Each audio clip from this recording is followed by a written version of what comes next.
All right, we're live. Yeah, really. You didn't pay extra for that. He is a speaker. Yes. Alright, good to go. Good to go. We're live. 5 minute action. Live. In charge here. All right, let's rock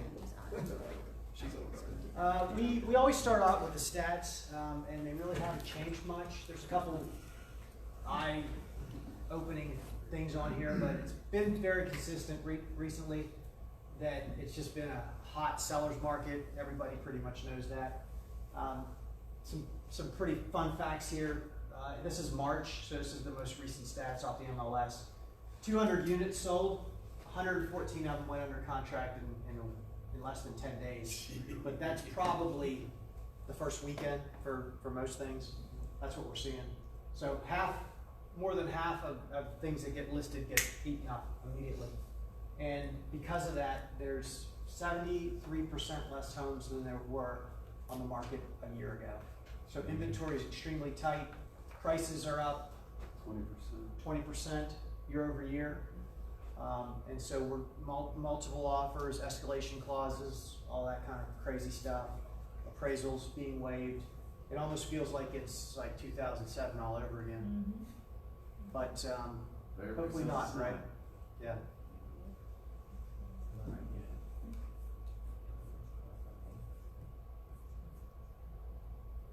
Just some more stats here. Are you having trouble with appraisers appraising the properties for what we need? I haven't seen any of that, but I've talked to a couple people that are having those problems. Yeah, it's starting to. Yeah, starting to. But you can see the median price is just flying off the charts there. So that's 2 years of data. That purple line, the average price is just flying off the charts there. And the reason closed sales are down is just because there's no inventory there. But that's just some round numbers there for you to look at. You can see market's crazy hot. So if you can find something to flip it, do it. That's about it, right? That's how I would. That's how I would categorize this market. Is that still Martinsburg market? This is Berkeley County. Somehow our presentation is in a PDF. Yeah. So we. All right, IT department inspired. So for those of you that have never been here before, thanks for coming. This is Bill, I'm Mike. We put on this meetup monthly. It's obviously free. We don't pitch any courses or anything like that. Our goal is always just to bring in speakers or folks that can provide value to this group. So thank you. This is where you find us on social media. If you're not already part of the I-81 Real Estate Investors Facebook page, get on there. I think there's a lot of good information to be had on there. People are passing around referrals, contractor names, deals are getting posted there. There's a lot of good stuff happening on there, and we're happy with that. And if you can ever not make it here in person, okay, that's what the phone's for. We're live streaming it to that group. So if you're ever not able to attend. I wanted to surprise Mike with this one. Oh. Look at that. I did get that updated. Look at that. So our team has changed a little bit. Bill has updated the pictures apparently. So that was our picture from our first wholesale. That's in Pelham Coles parking lot.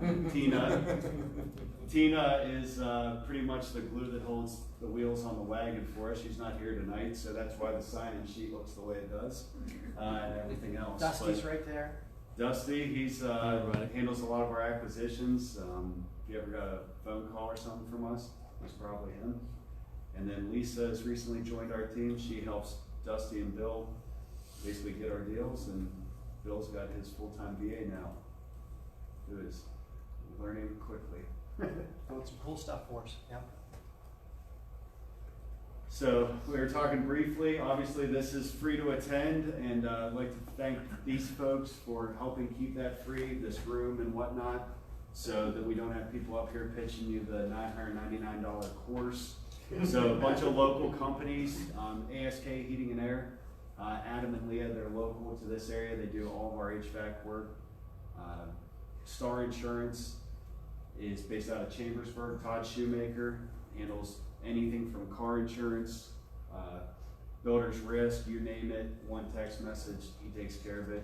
And then Melody Williams, who I don't see here tonight, she does some home staging So this picture here is a home she staged for us, and I know a lot of people think right now with the market as hot as it is, you don't need to stage, but it still helps a lot. They get emotional, they come in, and she even stages rental homes too. So talk to Melody, she'll be here next time. If not, her contact info is available on the I-81 Real Estate We have a Investor pretty page. accomplished home stager back in the Yes. corner there, don't we? They're not in competing markets.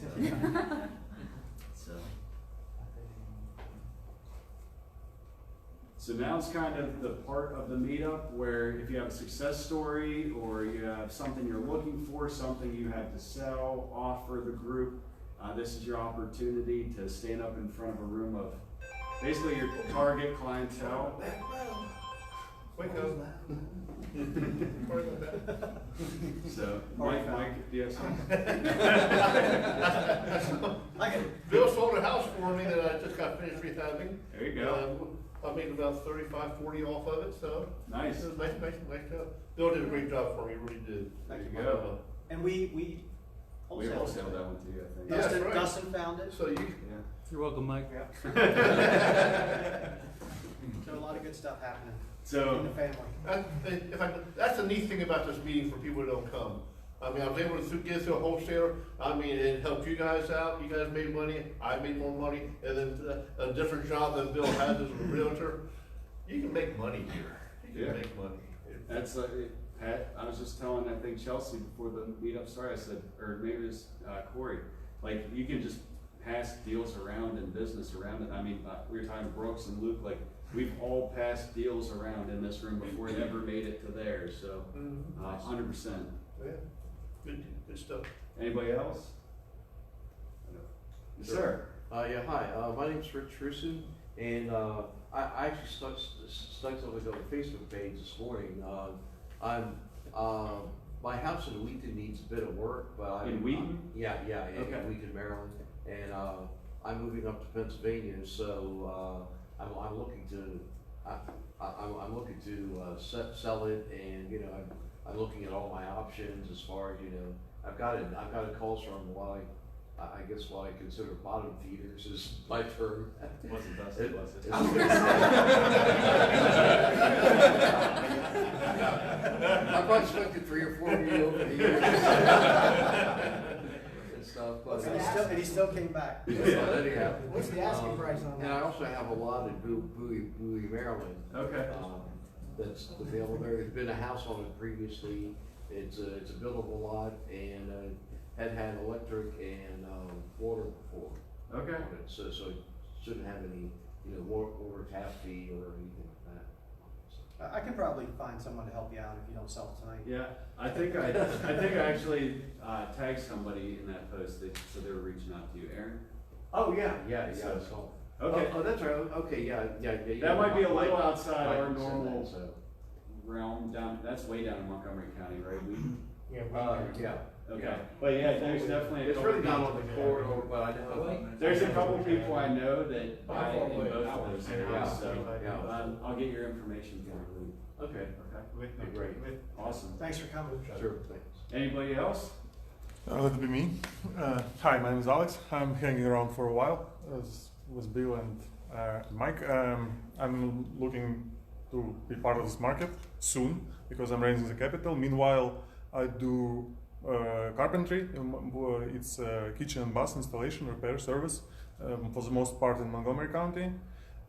It's my full-time job here and just on my own behalf, let's say, and I'm looking to be known and to know you. So if anyone has like any related work here or elsewhere in reasonable drive time, you're welcome, and just come and see me after this event. What's a reasonable drive time? Hour and a half, like this is a reasonable drive. I'm based in Gettysburg, so it's like as far as I can Got a get. card? Huh? Got a card? Yeah, I will. Yeah, that's okay. Get up here. You gotta be ready. You gotta be ready. I ain't gonna wait. Hey guys, I don't have that guy's accent, so I love it. Anyway, my name's Brooks. I run Y&T Home Solutions. We're a local home buyer here in the tri-state where we buy properties just like Bill and Mike. Maryland, West Virginia, Pennsylvania, a little bit of Virginia. But we also wholesale most of our stuff. So we don't wholesale it, then we'll take it down, but we do offer off-market stuff. So if you're looking for that, see me after the meetup, I'll get you a card, go to our website, maybe we'll do business together. All right. Awesome. Oh, we sold a couple deals Brooks last stuff week. is usually on the I-81 page, so. And I do have a deal too. I got an 8-unit in Cumberland. It's a good value play. We're offering it at $250. I think once you push it to market rent, it should be valued around $425, $450. It's not a distressed asset. It's all brick, new windows, new rubber roof.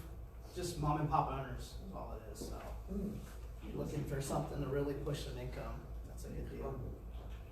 That's one of the last areas where you can still find something that's affordable. I make a ton of money off cash flow in Cumberland. Yeah. not to give any secrets, but Cumberland's a great cash flow. Yeah. It's goddamn. I already told you I'm coming tomorrow, Brooks. Anybody else want to join us? We're leaving at what time? I'm stopping at Rocky Gap on the way up. We are walking in tomorrow at 3 o'clock. Okay. Put it all on red. Well, yeah, you're right, right. It's like the last frontier around here, Cumberland. It's been untouched for like 25 years. It really is. They We just won't heard say about more. Corona last week. I love it. I love it, by the way. Yeah, I love it. Anybody else? All right. So first, let me give you guys some credit. You guys helped an investor of mine get out of 2 situations in the last like 30 days. So they are the real deal, for sure. So my name's Tom. I'm a licensed agent in West Virginia, Maryland, Pennsylvania. Also an investor. Taking a little break right now from flipping houses and purchasing rentals, because my property management company is growing and doing quite well. So that's really my number one focus. So we manage properties in Berkeley County, Washington County, and Frederick County. Bree is with me. She's going to be mad that I put her on the spot, but I came to introduce her to the room, so I have to introduce her. Hi. We have offices in the same areas. We have an office in Martinsburg, one in Hagerstown, and one in Frederick. I won't go into all the details, but we focus on service. If you were to look up our company, which is East Coast Real Estate Group, we have over 300 reviews with 4.7, and I'll tell you, in property management, that's extremely difficult. Yeah. It is not an easy industry. We focus on service, and luckily people are taking the time to provide that feedback. So if you have any other questions, I'd love to chat with you afterwards. Do you do Virginia? No, sir. Unfortunately not. Any plans? No, sir. These counties are all within an hour of my house, and I love it, and I'm not going anywhere. But I do appreciate you asking. Tom and I spoke the other day, and I appreciate you saying that about us, the 4-unit, and the one in Hagerstown was the one that he had under management. And I asked him to speak coming up about property management, so we'll get you on the schedule. It's a pretty good sport. Thank you. Yeah, they really did. There was a fire, and it was a terrible situation, and the investor was stuck, and they were able to help him out of it, and it was a win-win for everyone. Cool. Thank you. Yeah. That's great. We did not mean to say that. Yeah. Anybody else? Saw another hand. Court? Just to introduce myself, I'm Corey Seitz. Mike hit me up here earlier today, told me about the seminar. I was glad to make it. Spoke to Bill a little bit. Thanks for the information and such. Kind of want to speak up, you said about Cumberland. It is like one of the last of the frontier. I got into this, what was it, 2 years ago. I sold my property. Took a little bit of time to sell it, but I got a property estate circle here in West Virginia, and did fairly well with it.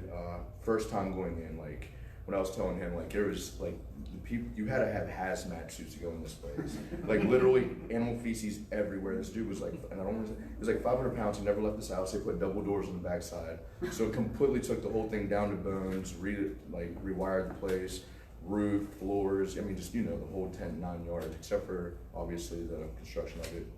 And did really well. We profited about $60,000 on it. Sold it last spring.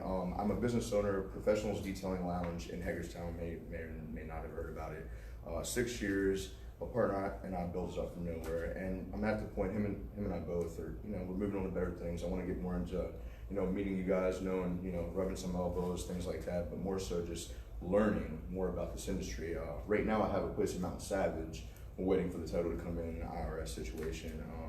But it was a cute little place. It's nice. It's gonna do well. But and I'm looking for another investment property right now as well.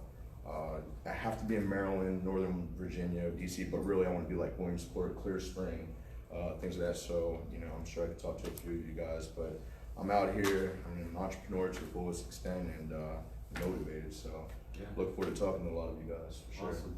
Yeah, so What was your company in Hagerstown? Professionals Detailing Lounge. They detail cars. Okay. Yeah. So, yeah, everything. So make sure you post all that on the I-81 page Yeah. for it, because. What's the lounge portion of that? It just gives a little pizzazz, you know. shake, But no, we shake. also allow customers to hang out, you Bring know. a if they beer want, while but- you're I'm just wondering. Yeah, no, so, yeah, bring your beer in, bring your black I'll cup, leave. whatever. Chill out. So we were thinking in the beginning, you know, 6 years ago, lounge, it gives a little bit of a, you know, taste, and then maybe you can come in, but most people just drop their vehicles off and leave, so. Yeah. So, Hey, it works. That's what I heard. yeah, thank you. Awesome. I heard BYOB. Yeah. All the above. Anybody else? Yeah, I'm David James, pretty new to the investor market. Got hooked up with Bill a few months ago, helped me buy my first rental. So it's a duplex, and I got renters in there already. So Awesome. looking forward to my next deal. Awesome. I just Congratulations. want to say thank you, you guys. Absolutely. Thank you for coming. He's gonna be, you're gonna be stationed overseas, but you're gonna continue to buy. Correct. So it's gonna be an interesting journey. Yep. We should document that. It's a virtual world. We've helped with that before. A guy that works for the State Department. I've still have never actually met him. I bought in his house. person. Yeah, Oh, really? He bought his house. It's the cycle's repeating. Oh my Isn't that crazy? That's what I was just telling Dustin. It's the same cycle. So you never will meet him? Yeah. We've been doing business for what, 5 years, and I've met him once, and you never met him. No. Yeah. And I've sold Interesting. 4 houses. Yeah. Oh, wow. It's crazy. But I'll say something real quick. My name is Sean Hart, and I've been doing this for about 4 years, and these guys definitely helped me get off to a good start. I had a house hack, and I'm still living in the house hack in Boonesboro that Bill hooked me up with. Mike came in with his son one day and walked through with me. Liam, is that right? Yeah. Yeah, and so really appreciate, both you guys. Sure. But I put a little bit too much into the rehab, so I had to sit back and build the reserves up a little bit. But I'm about ready to pounce again, but I definitely need to talk to property management. I need to talk to wholesalers. I need to talk to carpenters. So I'll take carbon, all 3 of you guys. There you go. But yeah, I'm looking for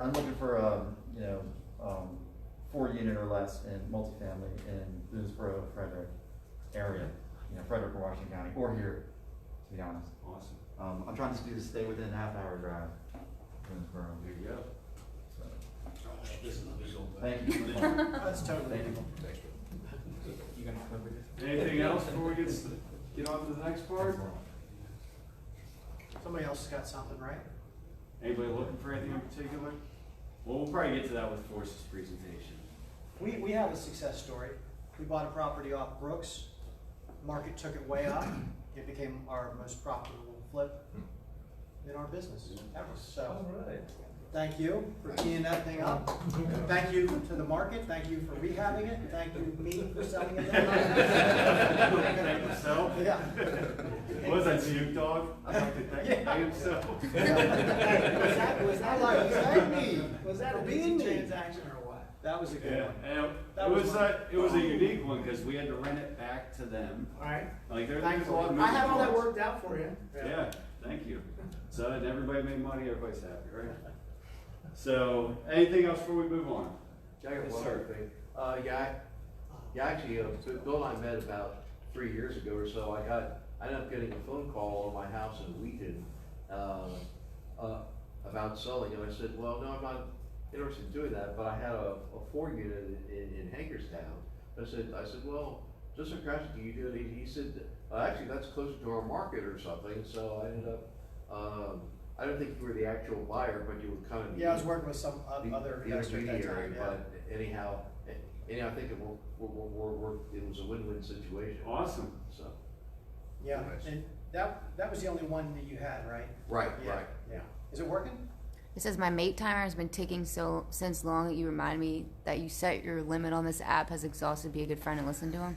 Just 2 more minutes. Oops, time is up. Don't remind me again. What in the world? I don't know. Sorry, you should have been here longer. It's still live. Because It's it's still on a live. house in Thanks. Central County that we've been chasing for 5 years and finally worked out. But in the meantime, we bought a house off of Brooks and got it renovated and we bought one on auction.com and had to evict the squatters. It took forever to do that. Been there, done that. Everything else shut that off. So anyhow, so now we're starting on this one in Shepherdstown. So Awesome. it's good. Nice. Hey, and I want to thank Luke. Luke bought one off of us that was, you really helped us out on that one. So I did help thank you. very much. Yeah, cool. Yeah, I'm gonna make a ton of money on it. Yeah. That's all right. Just wanted to let you know, we were appreciative. That's the one with the dead rabbit in the front driveway, right? We did find 2 big rats in it. I don't know what happened. I think there were about 70 mice in there. Yeah. Well, that's the second mouse house I bought off you guys. Yeah. Oh, yeah. That's right, that one on Virginia Avenue. Yeah. That was a hell of a depiction. All right, we better get rolling. Our guests have traveled far. There's fancy top down for this one. Yes. All right, so tonight, we almost had our first ever guest fly in to speak to you. Mainly because he's the pilot, but the weather didn't cooperate. So they made the trek, our friends, Forrest and his wife, they drove up. Their primary market's Richmond, correct? Correct. Just outside Richmond. So they're down a little further south, but they do a lot of the stuff we've just talked about. So I'm not going to steal Forrest's thunder. I'll let him introduce himself. But tonight we're going to take a little bit different twist on the way we normally do our presentations, and hopefully we'll be able to speak to everybody's unique situation and or need today. So let's welcome Forrest.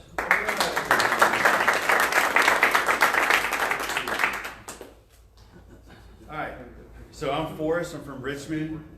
I met Mike and Bill in a mastermind group, and can I say the name? Is it the name? Okay. Okay. So so we're in a group called Investor Fuel. It's one of the groups that I'm in, and what you really learn about being in a mastermind group is the power of networking and the power of we've all been at the beginning and we're all in our present situation, and some people are ahead of us and some people are behind us, and we all have something to learn and something to share. So you want to go to the next slide, please. So company, the main company, my transactional company is CBA Homes LLC. Fix and flip, wholesale, and I creatively hold properties. That's kind of what they wanted me to talk about tonight, but I'm gonna talk about whatever I want to talk about. What's wholesale? So, okay, that's a great question. So wholesaling is basically taking title on the property and then wholesaling it off. So a lot of times, and that affords you the opportunity to put it on MLS completely free of anybody's crap, right? You know, like you have equitable interest, blah, blah, blah, all that junk that people want to talk about when agents come in and they're like, you know, do you really own the property, right? So can you really sell it? So wholesaling, as long as you got the finances to do it, is a great vehicle that allows you to, if you want to season it for 90 days, you can season it, and then you can sell it on MLS for, you know, overpay just like everybody else is doing for your properties that you do absolutely nothing to. I've done as little as a lockbox and as much as carpet and paint. So that's a wholesale. All right, so basically taking title and then wholesaling. It's an easy way. My last one I just did, my last wholesale I just did, ran the financing through a lender. I put $12,000 of my own money in it, 0 down, 0 payments. Just lender gets paid at closing, and there's a $12,000 wholesale, and we netted 56 at closing. So that's a wholesale as opposed to a wholesale. So a wholesale, I had like my max offer at 15 to wholesale I do. So, you know, an extra couple months worth of work, it pays for itself. Okay, as long as you have the funding, right? You know, if you can self-fund or what have you, wholesale is definitely the way to go if you're wholesaling houses, period. So, we've expanded in the last couple of years, so now we have 3 core role players. I'm the visionary. Tim is the integrator, and the COO, and Adrian is our lead manager. Adrian is a Filipino VA. If you don't have a VA, they're a lot of fun. You should get one. All right. I mean, nothing like a guy working all night and trying to be productive, right? So, or a lady. So that's basically our team. Does everybody know what the roles are of a visionary and an integrator? I don't know if we've ever talked about EOS or. Okay, so like everybody's great at something, right? And everybody sucks at something. And the real magic happens when you figure that out, what you're great at and what you're not great at. And I am really not great at, connecting dots, right? I'm great at like ideas, I'm great at vision, I'm great at all of these wonderful things that make the business bloom. But it's just like pollen in the air. It's just crap all over the place, right? So like the integrator like grabs all that pollen and puts it back on the tree and makes the tree keep growing. So it pollinates the other tree. Excuse me? The integrator is the bee. Yeah, he's the integrator is the guy that helps me get a paycheck. Right? So and then the lead manager, he does all my qualifying because nothing is more draining than talking to people all day that aren't qualified leads, right? Does anybody do that for a living? No, nobody talks to unqualified leads. Yes. All right. So we are in the real estate room, right? Right. Okay. All right. Next slide.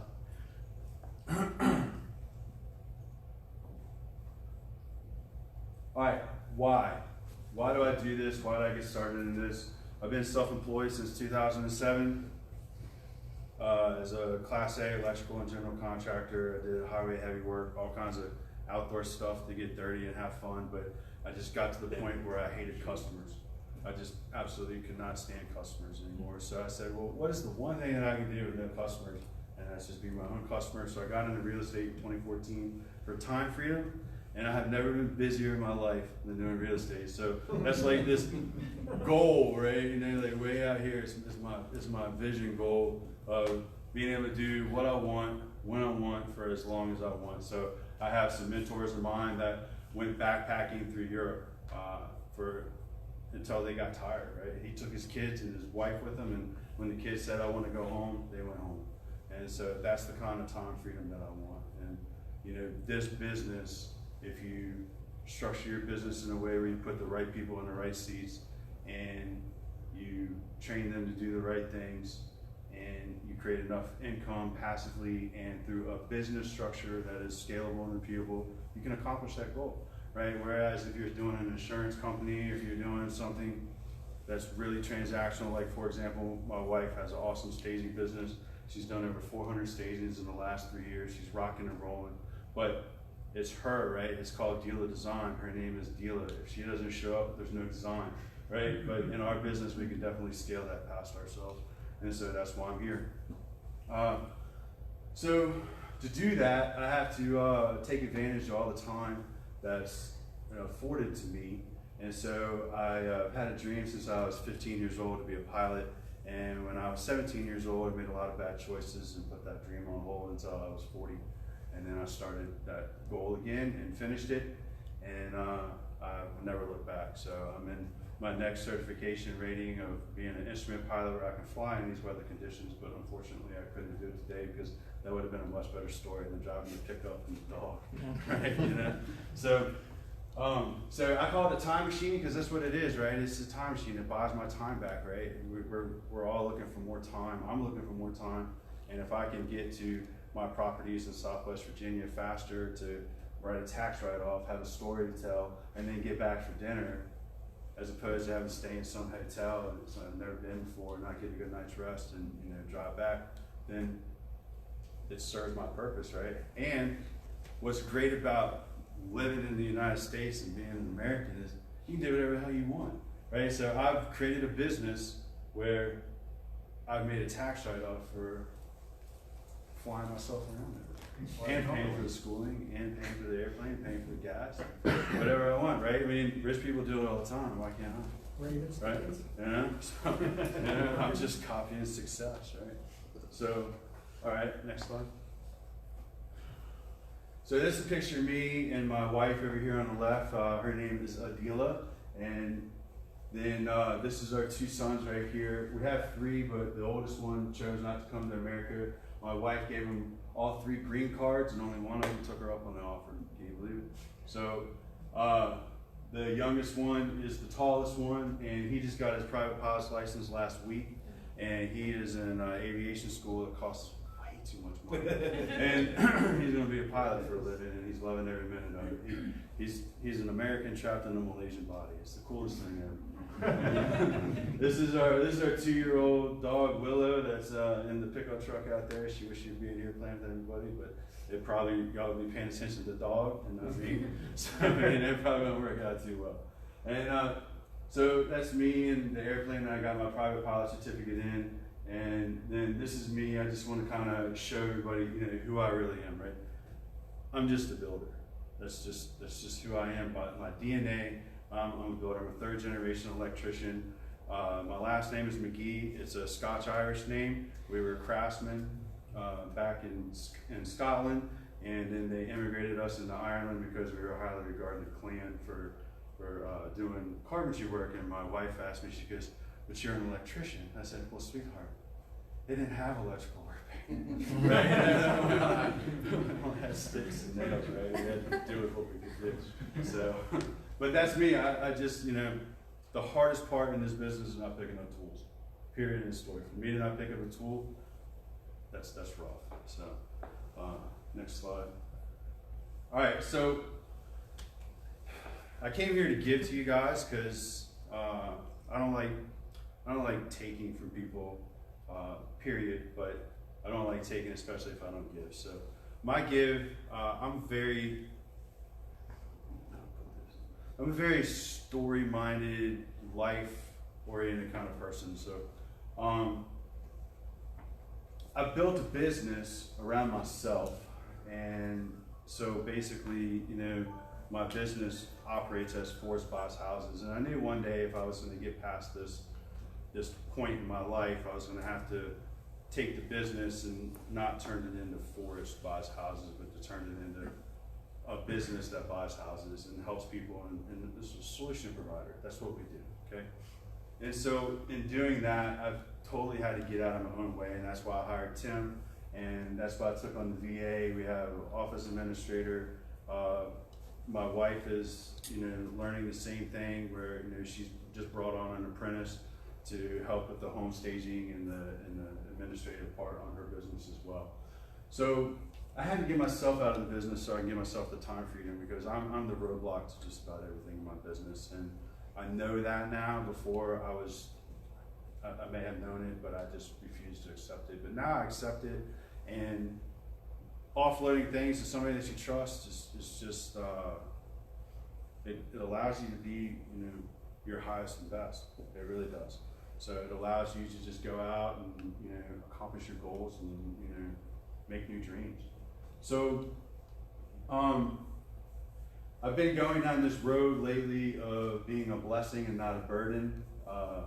And what that means to me is that how can I structure my life that when I'm no longer on this earth, my legacy would be a blessing and not a burden to my loved ones, okay? And so how can I build my business so that it's a blessing and not a burden to those who remain involved?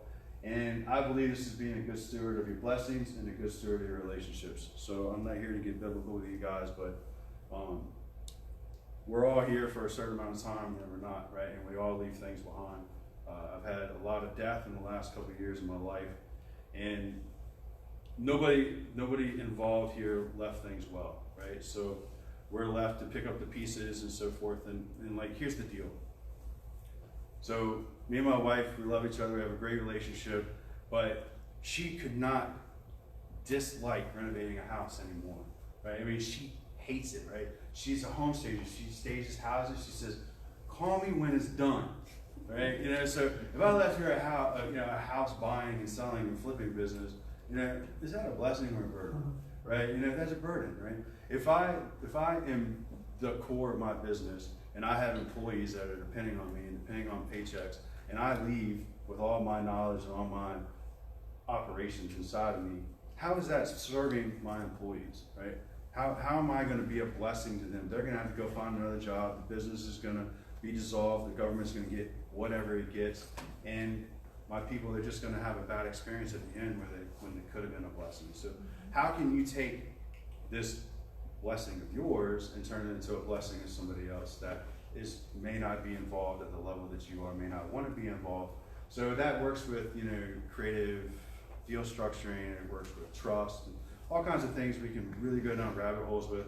But the topic, I just want to keep it high level, is that as you're leaving here tonight, you know, I want you guys to just leave here with that thought: how can I be a blessing to my loved ones and not a burden? Because our time here is all limited. Some of us have more time than others, and you know, just use it wisely, because that's all we really have. So the reason I'm supposed to be here is because we're supposed to talk about creative financing. So I have two things we can do. All right, I believe that the best value that anybody can receive here is to leave here with what they wanted to come, what they came here for. So there's a couple ways we can do this. We can talk about creative financing, which I can talk about all night, and I can talk about me all night because I'm good at it. Or we can talk about you and why you guys came here. So we all came here for a reason, man. I came here to learn and grow. I'm developing my speaking. I'm not a professional, if you haven't figured that out yet. But you know, every time I do it, I get better.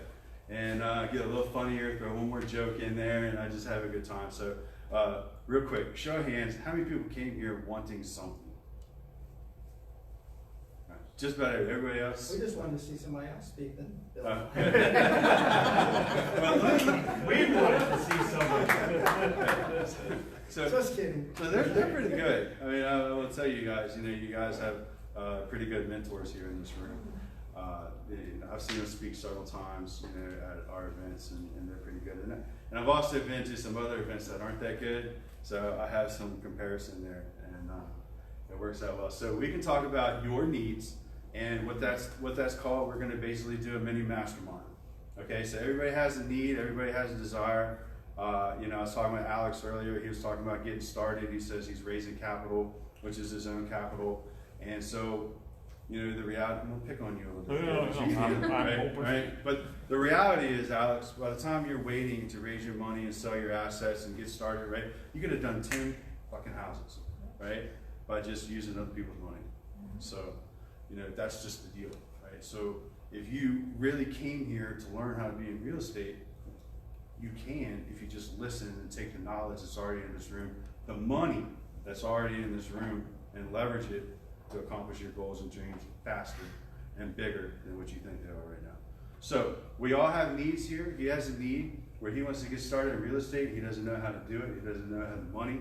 So we can talk about that and how that happens. We can talk about anybody's needs, or we can talk about creative financing. Would somebody like to go first and talk about a need that they have, or would somebody just want me to just talk about creative financing? Where'd you find how long did it take you to find your integrator? Or did you know him? That was a very difficult process, and that's a great question. So I failed at an integrator a couple times, and so what I did is I said, you know what, Forrest, you don't know what you're doing. So Forrest, you need to get yourself out of this problem situation that you're in, where you're trying to do something you have no business doing, and hire somebody that knows what they're doing. So that's what I did. I hired a company called Sharper Personnel, and I can give you the contact information later if you want. And what they do is they're real estate specific seat fillers. So they have all the data and all the metrics and all the disc profiles and all the cognitive tests to assess people, qualify them, and send you qualified candidates for a position. So whether that's an acquisitions manager, whether that's an integrator, whether that is a dispo, transaction coordinator, whatever position is, visionaries. If you're not a visionary, if you're a great integrator, you know, it takes both, right? So, you know, you can't be both forever. You have to give it up at some point. So Sharper Personnel I recruited them. It took longer than I thought, but I found the right guy. And we have a great relationship. We have you know, aligned moral values, and that's all part of the program. The program is you take the test first, so they know you, and they put the right person that's going to gel with you. And so that's exactly how I found them. So this person doesn't sit necessarily in your office; they can be virtual. Okay. It sounds like he's virtual, he or she. Yeah, so that's your business. and you can do it however you want, but me, I'm a freaking control freak.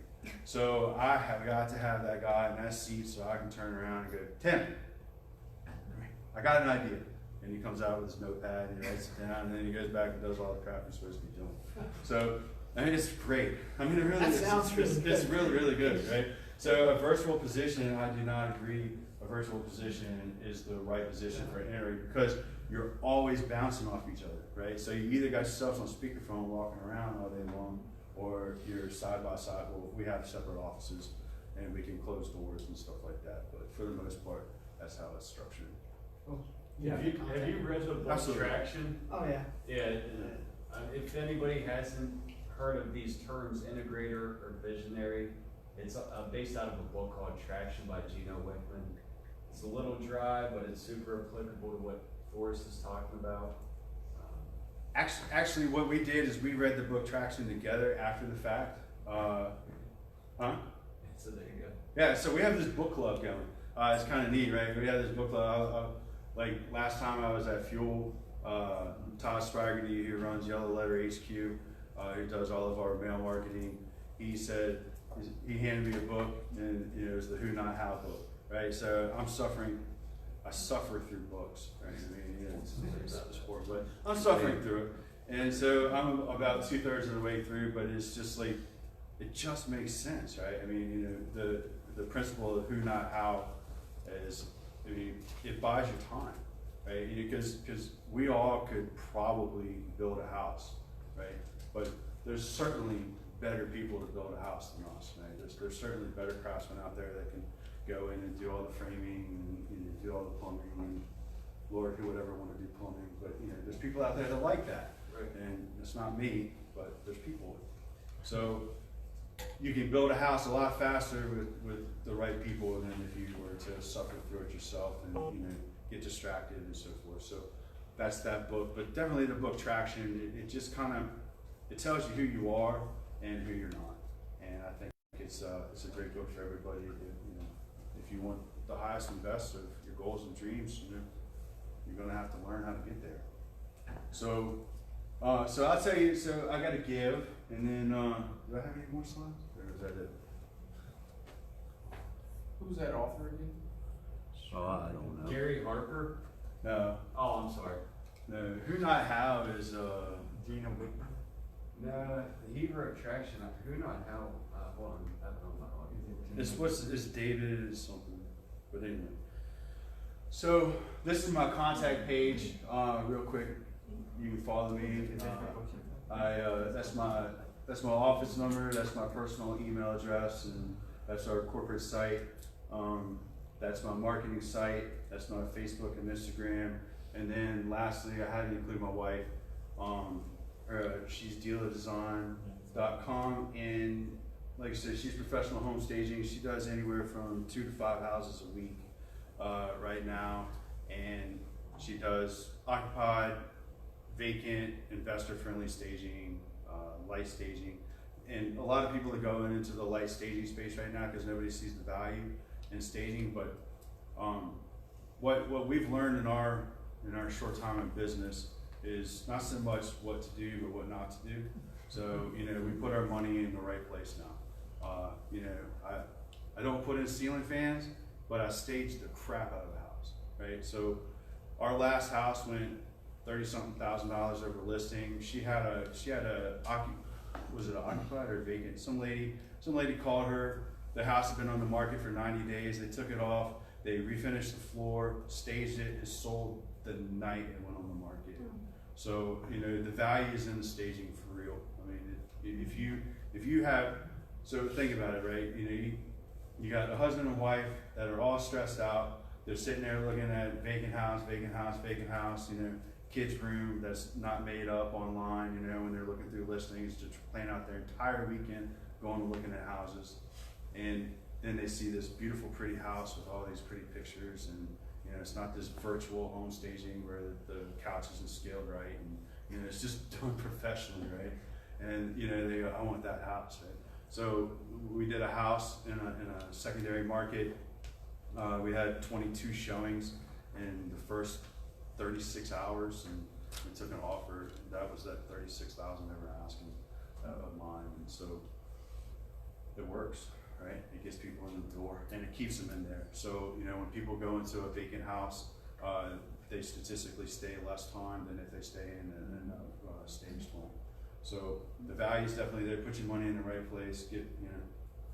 Don't go on Amazon and get the $50 faucets instead of the $120 faucets at Home Depot and Lowe's, and you get the 50-cent doorknobs instead of the $3 doorknobs. And put your money in the right place. Stage it, and it'll sell quicker. You'll save on your interest payments, and you get more money. So my need is, I'm growing, and I'm always growing past my lenders.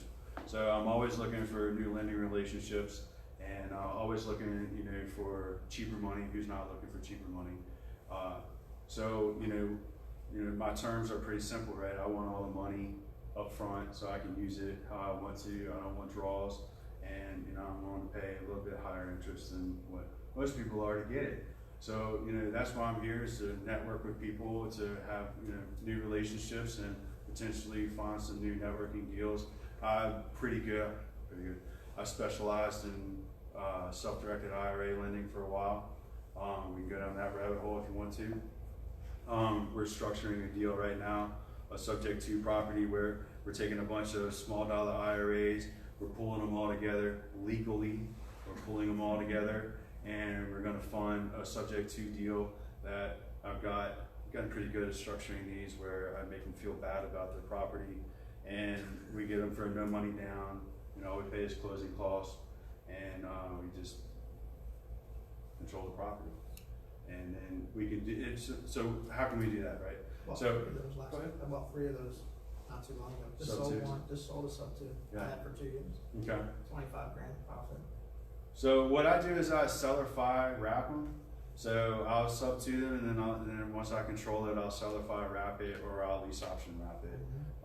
So I lease optioned a house not too long ago. It was I don't pay for these things, right? So I do a zero down. I did 0 down on this lease option, but the problem is I've gone back to subject to. I went to lease options because I thought they were easier and less complicated, but at the end of the day, the exit strategy is harder. So the subject to, the entrance is a little harder, but the exit strategy is a lot easier because you got title, right? With a lease option, you're dealing with an option, and when you're dealing with a buyer taking traditional lending. I'm selling one of those here in 45 days, and it is a little bit tricky. We just had the call with a lender. They're on board with it though, so I never got on title. I just recorded a memorandum. Mm-hmm. So for my X price with the seller, it's actually going to be between the seller and my tenant buyer, and I'm just getting invoiced. The difference. So, but Rich is doing that, and if it wouldn't be for the title company, most people would be like, "What the hell are you talking about?" Right. Like, so Rich was like, "Well, we'll just invoice you." And I was like, "Yeah, that's So- what I wanted to do." So on that note, Forrest, because we haven't talked, I don't think much, if anything, about creative financing. Could you give a very, explain it to me like I'm 8 and then like I'm 5. Okay. What is, what you just talked about, wrap, and if you could just break it down very basic, and then we can talk about people's needs or. Yeah. You So can write on let's the wall. start at the beginning. Okay, let's start at the beginning. Right? How many different types of guns does the military have? Right? They have tons of guns. Right? They got big guns, little guns, black guns, blue guns, red guns. They got guns that explode, with the bullets. They got guns that go real far. So the same thing is with us, right? We have to have as many tools in our toolbox, or arrows in our quiver, however you want to, resonate with it, as possible to sustain ourselves in this market. Okay, because the market is different than when most of us got started, I'm sure, right? When we first started doing marketing, it's cash offer, cash offer, cash offer. But now cash offers just don't work for most people. Most people can sell dirt on the MLS and sell it and make money. It's a fact, right? So what you got to do is you got to get creative, right? And so creative financing isn't new. Another give that I have is I have some books over there on the table. I was told to bring 30, and think there's probably more than 30. So if y'all came with somebody, grab one to share. There's like 15 of the Richest Man in Babylon, and then there's 15 of the Goal Setting by Jim Rohn over there. So grab one that you feel will work with you. Basically, Richest Man in Babylon is an eye-opening thing. If you never thought about being the bank, that's the book for you, okay? If you are way past that, or if you're just getting started and you just want to learn how to set a goal and accomplish it, Jim Rohn is your Goal Setting 101. So y'all feel free to take one of those with you, and it's my gift to you guys for showing up tonight and listening, because I appreciate it. So, creative financing. What if all deals were possible? What if all you had to do was spend enough time talking to a seller that has a house that's willing to sell but needs more than a cash offer? Right? What if that need wasn't necessarily the $150,000 cash offer? What if that need was $10,000 to move into a retirement home? What if that need was $5,000 to buy a motor scooter and move in with their daughter, right? If you don't spend the time building a rapport and finding the need with people, you're just stuck with trying to put a square peg in a round hole. It's just not going to work in today's market. You have to be more creative. So creative finance has been around forever. Terms have been around forever. Lending is biblical. That's one of the oldest books that I know. I'm sure there's older ones, but lending's been around a long time. All right. So I didn't make this up. I just learned it from other people that were smarter than me. And so if you could creatively structure a deal on terms that suited the need of the seller and they were willing to accept it, that is, in essence, creative deal structure. You're just creating a deal based off of the need of the seller that isn't a cash offer, which is, how did you say it earlier? What did you say? The gentleman right there with the tie? Bottom feeders. Bottom feeders, right? Yeah. So we're not all bottom feeders here. We're actually like problem solvers, right? Because that's what we're in the business for. We buy houses, but what does that do, right? That solves somebody's problem, right? The reason why they called you is they have a problem and they're trying to get rid of their largest asset to sell to solve that problem. That's what we do. We're problem solvers. We're not a house buyer. If you really want to look at it and make it as a business and make it as something that you get on Instagram, you get on Facebook, and you go, let me solve your problem. I'm the guy that you want to trust, and you want to tell your friends and family to trust me too, right? I'm not that, hey, I want to buy your house, hey, dude, guess what? I got a wholesale, right? I'm trying to wholesale this thing for $30,000 at a retail price. Can you give it to me because I got a real shitty price on the contract, right? I'm not that guy, right? I'm a problem solver, and so I will try to solve your problem any way I can. I don't solve everybody's problem because not everybody's smart enough to take my offer, but I technically could. So let's say, for example, that they wanted retail for a house, but they really didn't need the money, right? They just needed like $10,000 to move. Let's just use this example. They want retail value for the house. It's a $100,000 house. They only really need $10,000 to move. And you could offer them $10,000, finance the rest of it at $90,000, finance the $90,000 at 0% interest, right? 10, 20 years. That's a deal. I'll take that all damn day, right? Right? I'll turn in a rental, I'll lease option wrap that thing, or I'll seller finance that thing for a 15-year wrap. I'll have it paid off in 5, right? I can sell that note if I wanted to, and then I could split that note. Sorry, there you go. So the deal is you can creatively structure anything, and once you control that property on terms, which is creative deal structuring, once you control that property on terms, then you can do whatever you want. Then you have an asset in your asset column that's making you money, it's cash flowing, and you can create whatever you want to. But the point is, you got to find the problem to be able to present a solution to the seller. And once you find that problem, it's usually not a $150,000 problem, right?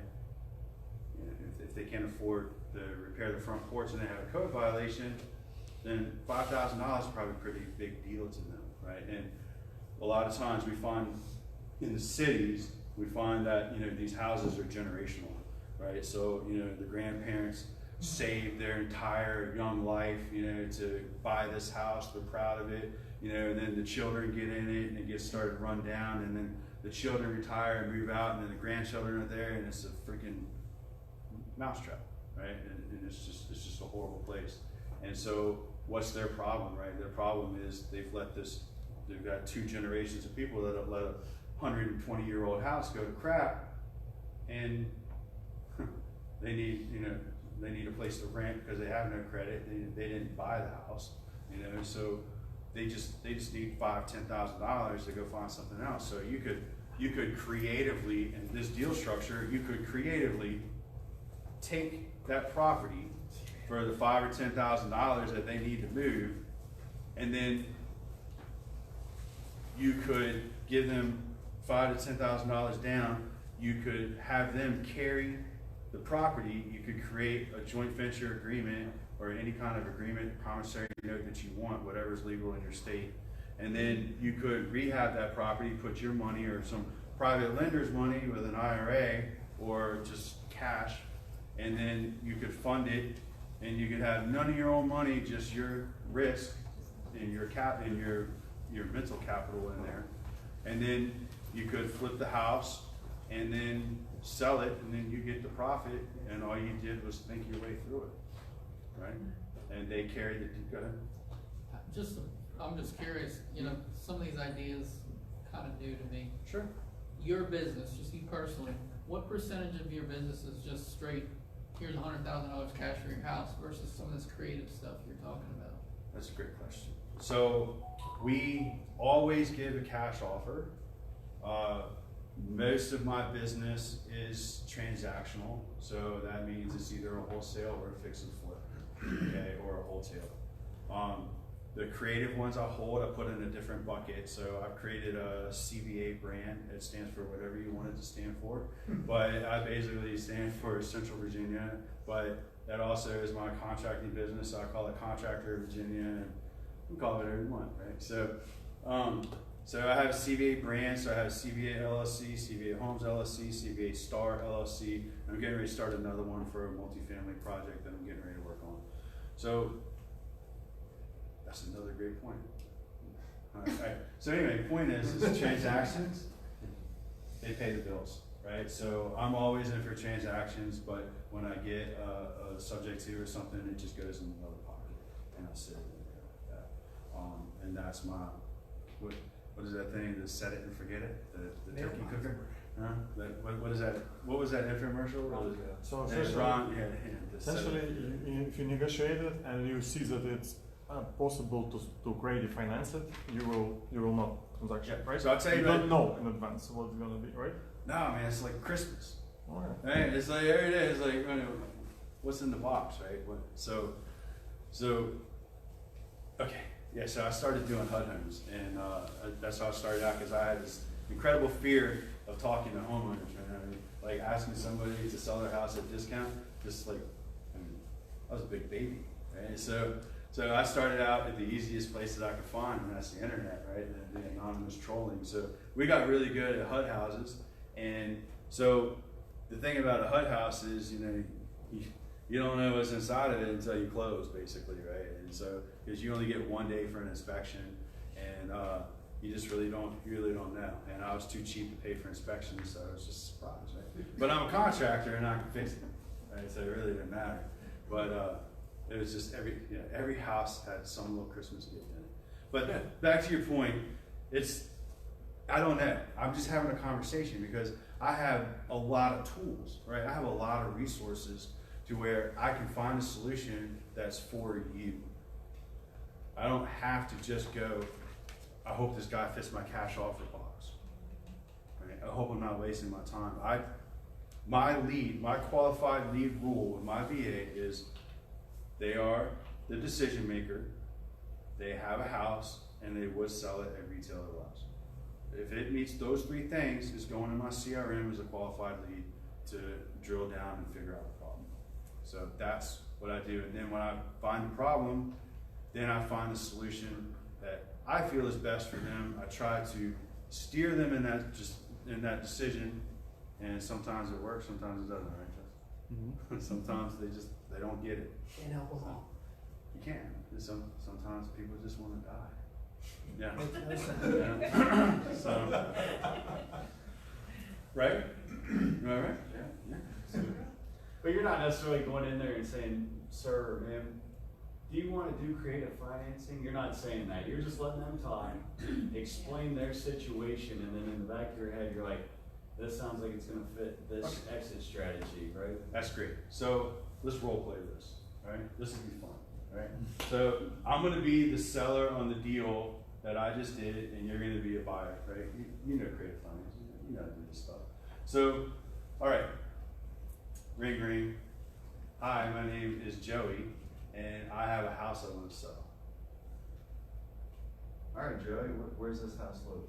This house is located in Danville. It's about 3 hours away from you. I was looking at you on your website. I see that you don't have a city-specific, well, I'm using the term here. I see that you don't buy properties in my town, but I read all your reviews and I watched your videos, and you look like somebody I can trust. Do you buy properties in Danville, Virginia? Absolutely. That's exactly what I said. Man, were you on that call? Yeah. I said, absolutely, I'll buy a house in Danville. And I said, even further than that, you probably weren't paying attention, even further than that, my son goes to college in Danville, and I have property already in Danville that I have seller financed over. I didn't say that. I already hold property over there in Danville that I use as rentals, because that's what the terms that everybody knows, right? So I said, I have property that I use as a rental over there now, and you know, tell me your situation. What's going on? Right? I didn't ask about the house. Right? I didn't ask about how much do you want for the house. I said, what's your situation? All right. What's your situation? Well, me and my dad bought this house a couple years ago, and my dad passed a couple months ago, and I got the house, and so I rented it out to some friends of mine that work at the Pepsi-Cola bottling company with me, and they have stopped paying their rent. They were supposed to be on a rent to own and buy it out, but they stopped paying their rent, and now I'm working 2 jobs to pay the mortgage and to pay my rent in my mobile home in the mobile home park. And all I want to do is get back on the Disney cruise lines and start traveling. Can you help me? I think we can find something. Okay, perfect. So, what do you think that you can do for my property? You tell me what if I could give you anything or do anything, what would make this solution or make this property okay for you to feel like you're not giving it away? What ideally would you like to have happen? That's not what I said. So what I said was what I said was, yeah, man, I can definitely help you get back on that cruise ship. We just need, a few more details about the property. So tell me, what's the current condition of the property? That's what I said. And he said, well, it's a pretty good house. Me and my dad replaced the floors, and we did some painting, and then when we moved out, I haven't been inside since the new people moved in, but it's only been like 6 months, so it can't be that bad. I said, okay, Joey, that's fine. Do you have a loan on the property? He goes, yeah, that's the problem. I owe what the house is worth. I said, oh, okay. All right, so a cash offer is definitely not going to work for you, because cash offers are always at a discount. Have you ever paid cash and got a discount before? Yeah. I said, okay. All right, that's cool. Well, that's the same thing our business is. But I do have other solutions where I can put you in one of our programs where I can take over your house, I can get rid of the deadbeat tenants, and then you can go cruising, you can quit both of those jobs, only have one job, and have the life that you want again. Would that be something that you'd be interested in listening more to? He said, absolutely.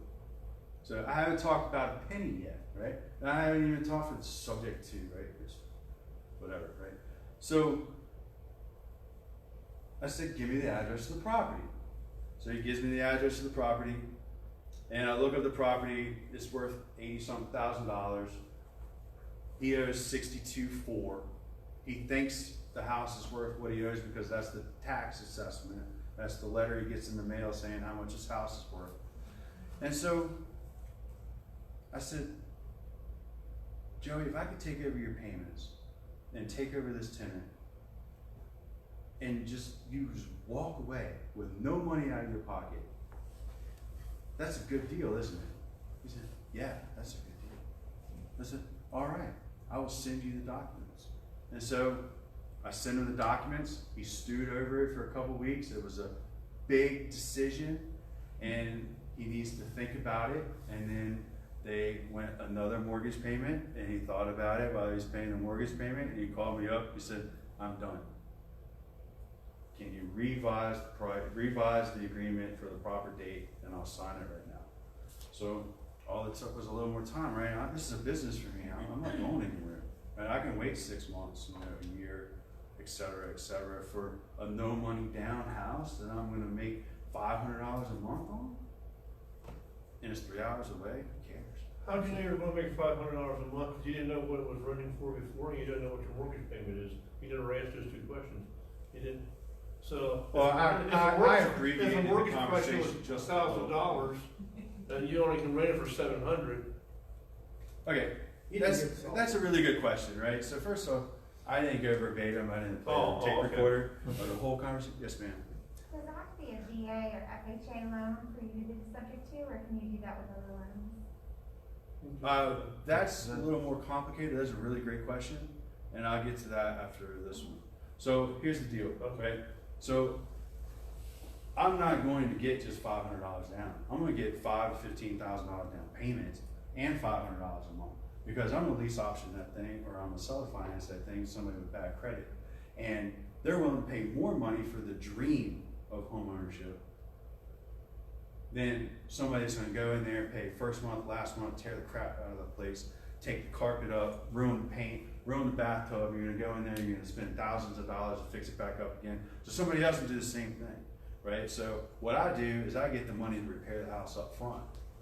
So when they fail, I've got their money sitting in a bank account to renovate the crap that they did and start over again, right? So that's how I do it.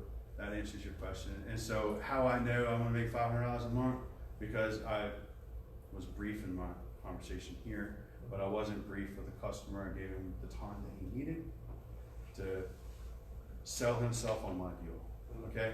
So that was important, right? He sold himself on my deal, okay? He just kept talking to me, and I kept leading him down the road that I wanted him to go. But market rent in the area is $950 a month. His mortgage payment's $457 a month. That's $500, right? Yes. So I'm really new to some of this, so you gotta kind of dumb some of this stuff down. Okay. So in that exact scenario, you're saying rather than just rent it out to a normal renter, you're gonna get someone to come in that has really bad credit but wants to buy a house. So you're gonna rent that. You said market rent was like $950. Is that what you said? Yeah. So you're gonna get the person with really bad credit that is gonna rent it with an option to buy it, or what? I don't understand that process. That's a great question. And so I'm sorry, I geek out on this stuff. I mean, this is the stuff that gets me going, okay? So I'm sorry. I'm not a used car lot, right? So this is a house, and when somebody tries to, nickel and dime me on a down payment, I'm gonna talk to them just like that. I'm gonna say, it's a house, it's not a pack of bubble gum, right? That's what I tell people, right? We're not buying, what do they call them? The cigarettes when you buy one at a time, onesies. We ain't buying onesies here, right? We're buying the whole pack of cigarettes. So I say, I want to know that you have enough money, enough interest in this deal to want to pay your mortgage, right? Because you have to prove yourself to me, because you don't have credit, right? Because in your history, you chose not to pay your bills, and now you have damaged credit. And I won't be that rude to them, but basically, you have damaged credit, you chose not to pay your bills, right? Because sometimes it's medical stuff, right? So I will find out what it is before I start making them cry. But basically, it's, you got bad credit because you made bad choices, right? So why should I trust you? Down payment. Huh? Down payment. You need a down payment. I got cash. No, right? you will I've got cash. Oh, well, tell me more. Right?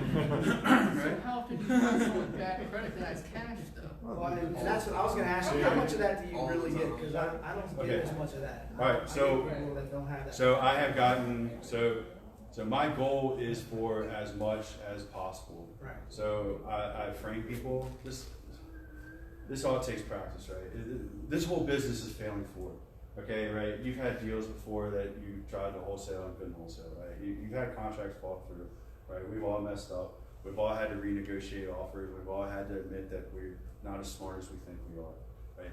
But the point is, you try to get as much as possible. So here's how I do it. So I go through that, I make them feel bad, okay? And it's all sales, right?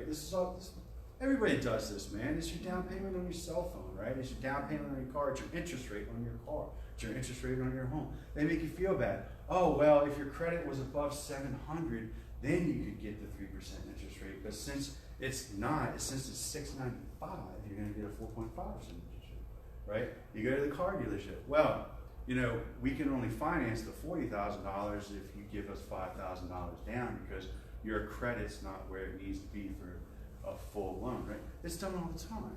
I'm just doing it with used houses.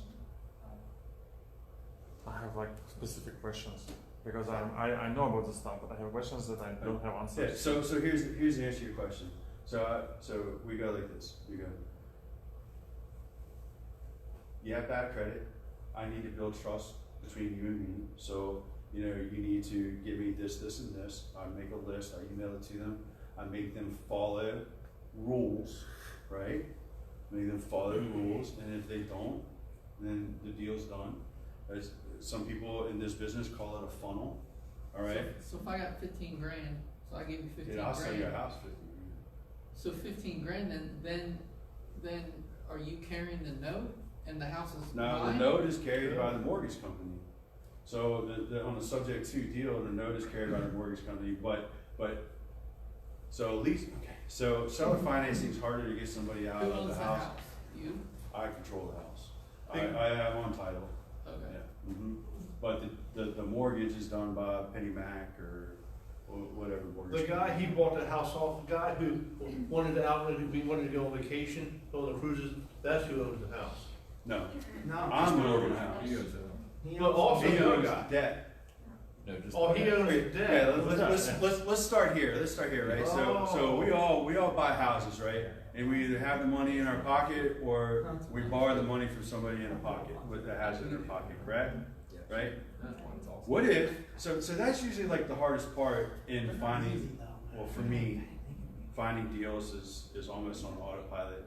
But the hardest part is like finding the financing, right? The hardest part is, hey Bob, does your IRA have $200,000 for me right now? No, Joe's borrowing the money, right? So if Joe's borrowing the money, I can't borrow the $200,000 from Bob. So I gotta go to Tom.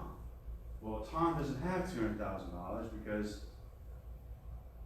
Mike's using it, right? So what if all you did was create a financing and you didn't have to come up with any of the money? The finance is taken care of, right?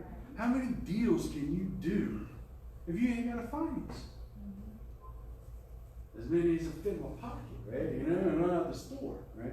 So that's the deal with creative financing, is using other people's money that you don't have, you don't care, you never meet them. As long as, so here's the point that you can take away with creative financing, right? Is don't screw them. Do what you say you're going to do. Don't wholesale it. Do Don't- not wholesale it. This is a relationship business, right? If you Google Forrest McGhee, I'm on page 1, 2, and 3. Okay? And that is not, you can't repair that when page 1 is Forrest is a jackass, right? Because they're not going to get to page 2 and 3 and see all the fake shit, right? So, because I screwed somebody, right? So don't screw anybody, right? This is a trust thing, and that's how I build trust with people. Is I say exactly what I just said to you guys. I said, Google my name. I can't afford to let your $456 mortgage payment ruin my reputation. So I will pay your $456 mortgage payment for the next 27 years to keep my face looking bright and shining on the front page of Google, right? That's my trust speech. And they don't know me, they just picked up a phone and called, right? So I'm building trust based off of my reputation from other people. But it's simple, it's just like this, right? So I go, man, your credit really sucks. However, you can build trust with me by a down payment. So typically for houses that I sell for $100,000, I'm getting $15,000 to $30,000 as a down payment. So tell me, how much money have you saved for a down payment? 15. Winner, winner, chicken dinner. All right, man, I'll take it all day long. Because normally I'm getting 5 to 10, right? But I'm framing these people as high as I possibly can frame these people, so they feel stupid when they say they got $1,000, and they just go, I don't have any money, and they get off the phone and stop wasting my time, and I start going to more qualified than me. All right, does that make sense to you? So $1,000, that's rent. Right? This isn't She buying. asked a question on the back end about how you're dealing with the loan. With the loan, yeah. It's Ma'am, can you repeat your question? Yeah, so, I think I had heard that you can only do sub 2 on a VA or an FHA loan, or do you have to find out what kind of loan that they have, because they're not gonna know. Right. probably. So subject to is technically illegal. You can't do it at all anymore? That's not true. it's not illegal. So if it's done incorrectly, it's illegal. Okay, so here's how we do it correctly, and here's how people like me stay in business.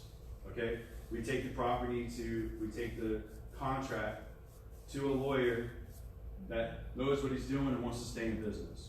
Okay, and by doing that, he knows how to put that property in a property trust, or PPT. Okay, he establishes a trust with the grantor being the present owner. Okay, and the beneficiary being my company. Okay, and so that sets title in my name, in my company's name. However, to safeguard the seller from me being a bad person, there's automatically a pre-signed notice of default sitting on top of that folder.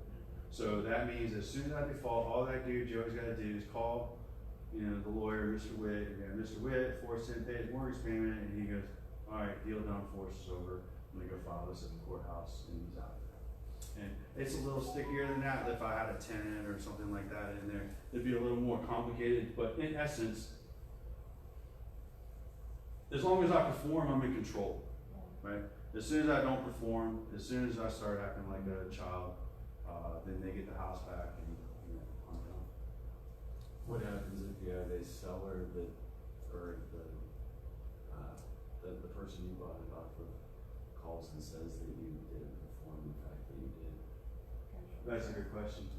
So I have documentation, and so I just simply just take a screenshot or a PDF of all my payment history, and I send it to the lawyer, and I say, lawyer, good time to go pounce in. So your lawyer's gonna reach out to you before they? Absolutely, because we're all in relationships, right? We use the same lawyers all the time. I could call.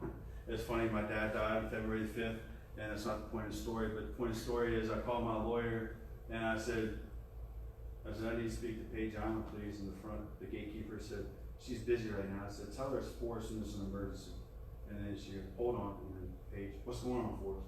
Right? That's the kind of relationship you need with a lawyer, right? You don't need I'll take a message. Oh, Forrest McGhee has an emergency. Is that, how do you spell your name? Right? No, I don't need that kind of relationship. We don't have that kind of time. So I had a title issue. I needed to know, I needed to know what I didn't know, and I needed a lawyer to tell me. And that's the kind of relationship that I have with lawyers, and they keep me out of jail. So, A lot of paperwork on the sub too. Okay, another question, because you answered some of them. Okay. On the seller finance stuff, right, and the lawyer stuff. How do you go around Dodd-Frank? Yeah, it's basically you are not allowed to carry more than 3 notes or something, right?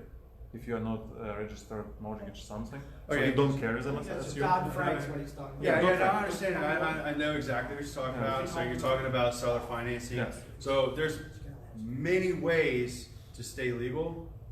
So what did you just say? That it's 3 notes. If you are not licensed mortgage special or something. 3 notes per year.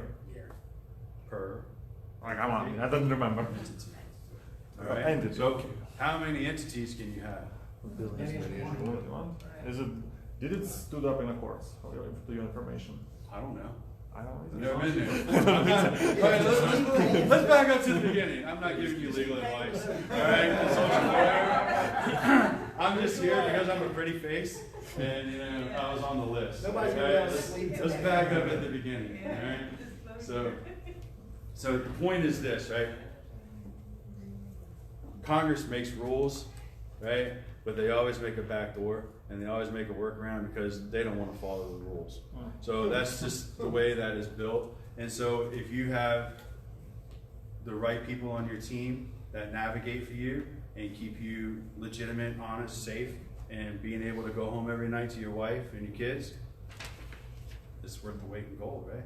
It's worth every penny that you pay, right? I have a friend of mine, this is totally unrelated. I have a friend of mine spending 30-something years in prison because he decided he wanted to shoot somebody and kill him. And I had another guy the other day that was, you know, he didn't know he couldn't drink and go to his P test, right? He's on probation, one of my workers. And he got help. And I was like, oh, so you didn't read the rules, right? You know? But I told him, I said, you know, my freedom's not worth anything, right? You know, there's nothing in this business that's worth losing my freedom, right? So just always remember that, right? If you don't feel like you can do more than 3 a year, don't do more than 3 a year, right? Just don't do it. Get up to 3 first. Yeah. Then you will know. Let's keep it simple. Get one. All right. And then once you do one, then we'll talk about 2. Once you talk about 3, then we'll figure it out. Right. All right. And I'll JV with you, and then we'll both make money. All right. And so that's basically it, right? You know, where there's a will, there's a way. Creative financing. People have a need. If you're creative enough, you can find a solution that suits them. And our business is a profit organization, and so we have to make a profit and stay in business, and that's what we do. We use our knowledge, we use our education, we use our resources, we use our friends, we use our network to eat, to buy airplanes, to buy fancy trucks, to live, travel, love. That's what we do. We're just in the business that buys and sells houses. That's our service. Same thing as cars, same thing as Snickers bars. That's all it is. How many of your finance deals do they end up actually purchasing? Are they... I haven't had one yet. So that's an honest answer, right? Yeah. And so let's talk about the downside, right? Let's talk about the downside. I have a property that has a foundation issue right now, and the foundation company went out there and said, "You're screwed." And and it's a subject to deal, and I have a rent-to-own buyer in there that's qualified and ready to buy the house on an uninsurable house, right? So there's problems everywhere, right? You get back to Dodd-Frank, right? Okay, the problem with creating notes is creating marketable notes. Anybody can create a note, right? Anybody can go out there and write a note. I can finance this gentleman right here, and he's just, you know, not a good risk, right? You know, and so what do I do with that, right? So the thing about creating a note on a wrap, the thing about creating a note on a wrap is that it has to be marketable. You have to be able to sell it, right? You have to, that's our business, right? Is to hold things that people want, right? And have value. And so a note really doesn't have any value if you can't sell it, unless you're just in it for the 20, 30, 15 years, whatever it is. So when you deal with that space, you're talking about 3 a year, but you also are talking about the back end where you have to get a RMLO to actually originate that loan and qualify the buyer. Okay, so that's what you're supposed to do. So, because I don't like doing that, I do lease options because it's easier to get them out of the house. And the exit's the same, it's just usually a lease option's quicker. They're usually not gonna do it anyway. I heard a statistic that it's, 30% of the time people are gonna exercise their option. That means 70% of the time you're gonna get the house back and you get to do it all over again, right? That's like the hard money lender that I know. he says, you never make a loan on a house you don't want to own. So, and the best exit strategy on a lender side, the best exit strategy in a deal is to get the house back, because then they make more money when they sell it. So, if you expand your vision. On a lease option, if the tenant buying it, it's actually bad outcome. I've heard about this, I didn't think through it, but is it like, would you be happy if he's buying them? Yeah, you're gonna get a $15,000 nut, right? So you're gonna have capital. You're gonna have capital. You're gonna have cash flow for a season, and you're gonna get an exit strategy that has 10, 15, whatever you've negotiated above and beyond the mortgage price. How it's supposed to work? Is he supposed to refinance your? Buy it out, because they're on a lease option. I know, but how is he supposed to do it? They had to go to the bank when they credit. Yeah, they get a right? loan. They get a They loan, and on it's the an actual house and closing where they take title and then deed. Would you help them with this if you have a relationship with the lender? No, it's not the problem. No, I don't want I do. I help them get that big mortgage. Yeah. I got a big back end coming. I'm helping them get that mortgage. Yeah, Absolutely. I don't help them just personally because I don't have the time. Yeah. But if you had the time and you wanted to invest it in helping people, Well, like your what Bush business, just you can said, do you need to make sure whoever you do that lease option with is at least in the hunt. Like, they can't have a 300 credit score. You want that person's like got that 600. They maybe had a DUI and a divorce 2 years ago. They're getting back on their feet and they have a decent job, right? So like those are the people that are good candidates for that, I think. Well, this one But is like one he just talked about like 7 things that were a weekend class. Like he's hitting on owner Yeah, and it's selling really notes around. complex. Like that's a lot of stuff. let me back up. Wrap. That's fundamental to this. Who knows what a wrap is? Okay, I apologize. So a wrap is simply this: you're taking a mortgage and you're wrapping it with another mortgage or vehicle or something like that. So in my particular case, I'm taking a mortgage in a house and I'm wrapping it with a lease with an option to purchase or a rent to own. Right? This is a very important lesson. So you have to talk about, which I have not been doing very well, but you have to talk about things in a way that people understand what you're talking about. Right? Sorry. Apologize. Okay? Like I said, I'm not a professional. I'm learning as I go here. So a guy who specializes subject twos nationwide told me, his name is Jeffrey Richmond out of Charlotte. He told me, Forrest, you gotta talk to people in a way that they know. So anything under $250,000 is rent to own, because that's the kind of vocabulary that people have in that price range. Anything over $250,000 is a lease option, and that's how they market. That's his line where he markets either rent to own or lease option, but they are synonymous, one and the same. That's you gotta match your vocabulary with your audience, and I feel that that's my apologies. But just if you have questions, just let me know. I mean, I'm on a roll now. What's up, buddy? Yeah, this is kind of a two-part question. First of all, where are you marketing for your leads, and are certain types of marketing more likely to get you to an owner who is willing to do creative financing? Absolutely, that's a good question. So where I market is irrelevant, but I do SEO, PPC, Facebook, vanity signs on properties I own, direct mail, and cold calling and texting. So basically, Your trailer? And in my trailer, though, same thing like y'all's trailer. I finance cars, we sold it. Yeah, that's pretty good. So, That was the story I did wanted that. you to tell. The trailer? Yeah. I got that story. Yeah. I got this story. This is good. I couldn't remember what it was.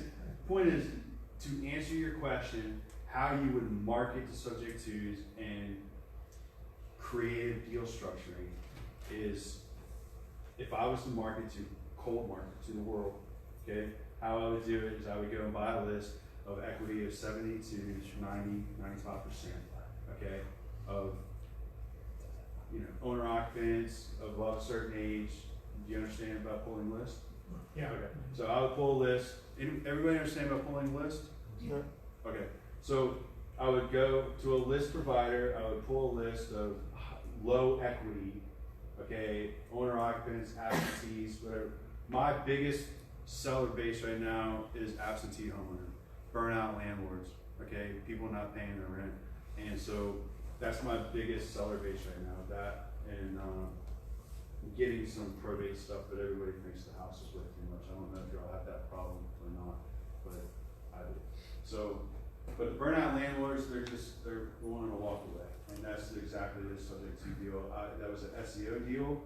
I did nothing for it except for 3 years ago I SEO'd my site, and it just came to me. But if I was marketing for them, I would market to burnout landlords, right? So let me tell you an excellent resource, something I learned. I didn't employ this strategy, but I learned from a really good guy in Arkansas. What he does is he goes on property management websites and looks for the properties that are for rent and available, and then he skip traces all those properties, and he just calls the owners and says, hey, you want to sell your property? Because they're bleeding, right? They just went through a big bill to renovate the house, right? They're paying their mortgage payments. They're motivated sellers, man. And they're all over the place. So that's worth the price of admission right there. So that's how you do that. That's a free list, right? And you just get all your property managers, you know, you go that way. That guy's pretty smart. He made a pretty good business doing that. Huh? No, that is he's in Little Rock. He's in Little Rock, Arkansas. Huh? No, it's the guy that went through JD's class. I remember his name. He's doing coaching now. But anyway, so that's that.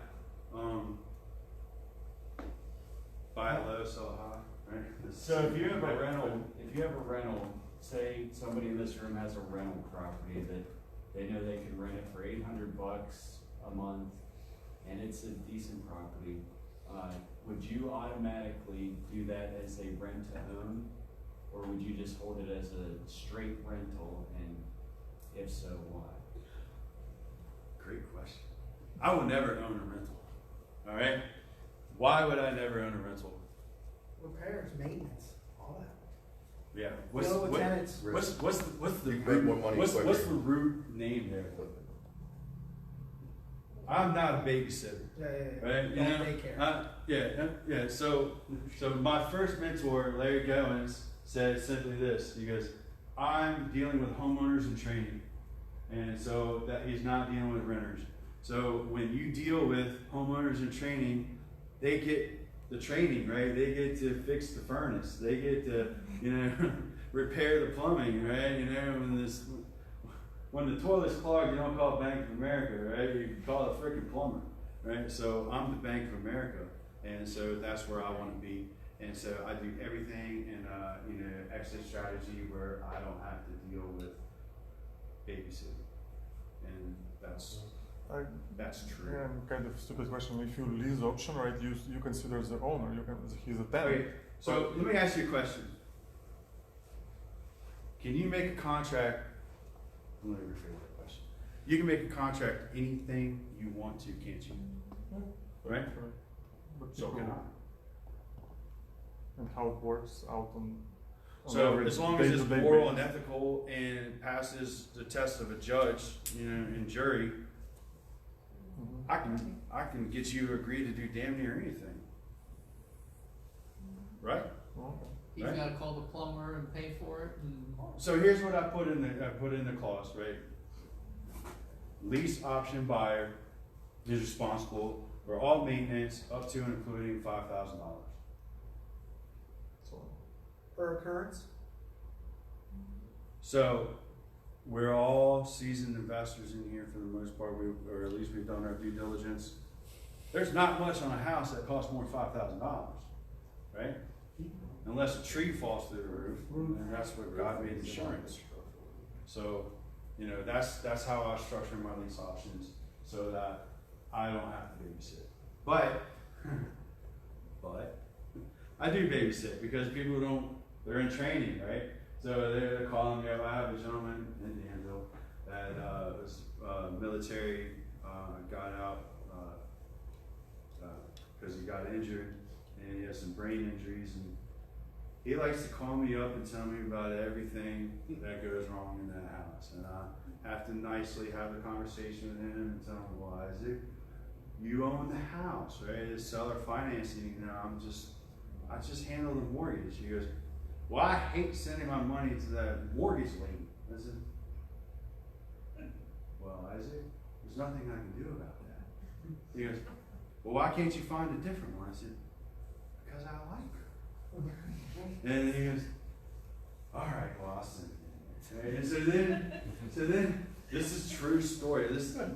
Truth is so much more fun than fiction, right? You can't make this crap up. So one day I said, Isaac, what are you doing? He goes, I'm putting plastic on the windows. I said, Isaac, why are you putting plastic on the windows? He said, oh, because my girlfriend broke out the windows. I said, Isaac, why did your girlfriend break out the windows? He goes, well, girls tend to get a little angry when they walk in and they find you with another girlfriend. I said, yeah, Isaac, I suspect they would. I said, are you going to fix the windows? He goes, man, yeah, put plastic on them. I'm like, all right, man. Isaac, did you pay your mortgage payment this month? He goes, yeah, just send it out. I said, okay. Just kick that kid on the road. Right? But that's a true story. But so I have my honest leader in the back here, and she will call me out on any lies, and she never feels like. So, Do you use a third party to collect the payment? yeah, absolutely. Yeah. So what do you use? Go ahead. Excuse me? Go ahead. What do you use? The company? No, like where do you have your tenant buyers or your owner finance buyers? So, okay, so lease option buyers, rent to own, it's a lot more simple than a seller finance deal. So seller financing deals, they have the PITI payment and all that has to get escrowed. So I use a company in Montana called PSC Corporation, and the cheapest ones in the States. And they're really cool, and they'll get on the phone and talk to you. It's just two ladies in some place in Montana. And then for rent to own, for the rental payments, I use cozy.co. And cozy.co is excellent because it's free for me. I don't care if it's free for them or not. It charges them if they pay by credit card. Okay. But it's automatic. They have to do It the audit. assesses the late fee and everything. Yeah, it does everything. And so when you forget to renew the lease, that becomes a problem. You can ask me how I know that. And then other than that, it just works, man. You just get your payment and they hold it a few days and make sure that it clears. But that's the best resource that I've found, and most people that I'm doing this business, that are in this business, that's who they use. So the Montana company is paying the mortgage companies for you? Like for example, I have one right now where I actually pay the mortgage company, right? The tenant buyer pays the rent to me through Cozy, and then I write the check to the bank, the mortgage company. It's a sandwich. I don't even own the house, but you know what I'm saying? It's like sandwiches. who are you? Are you writing the checks to those mortgage Yeah, companies? so Like, I have a loan on those properties, and so the payment servicing provider, they take the entire PITI payment. Does everybody know what PITI means? Yes. Principal, interest, taxes, and insurance. Okay, PITI. So they take the principal and interest, and that's mine. And then the taxes and insurance are not mine. And so they pay those people accordingly. And so mine comes into my bank account, and then I pay my lender separately. So What was the name of that company for us? I can send y'all, if somebody's really good to me and writes this stuff down, I can send it all in a follow-up email or something. It's Payment Servicing Corporation in Montana. Yeah. So, and then cozy.co, they're the easiest ones. The great thing about cozy.co is you can advertise out of them, and they syndicate out, so you can advertise your rentals in Cozy, and then they can just click the link and apply and do the application process where you don't have to do the application fee, you don't have to email anything, and they just send you the results, and they do background checks and all that stuff. So cozy.co, if you're gonna do rentals or rent to own, that's by far the easiest one and the best one to do.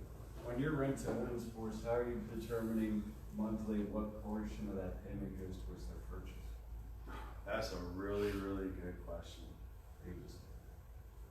I don't do it. I don't do it. I don't do it. I don't do it either. I don't do it. Merely just collecting Zero. the option fee. So yeah, go ahead. Yeah, so here's the deal, right? Rent's rent.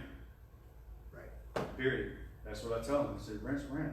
If you want to pay more, I will gladly add that to your purchase price or your down payment. You can only give so much even if you do rent credit. There's a certain percentage that you can't go over. I choose Or else to- they'll have equitable interest on So the you're rent just collecting, are you collecting a security deposit? upfront nominal? option only.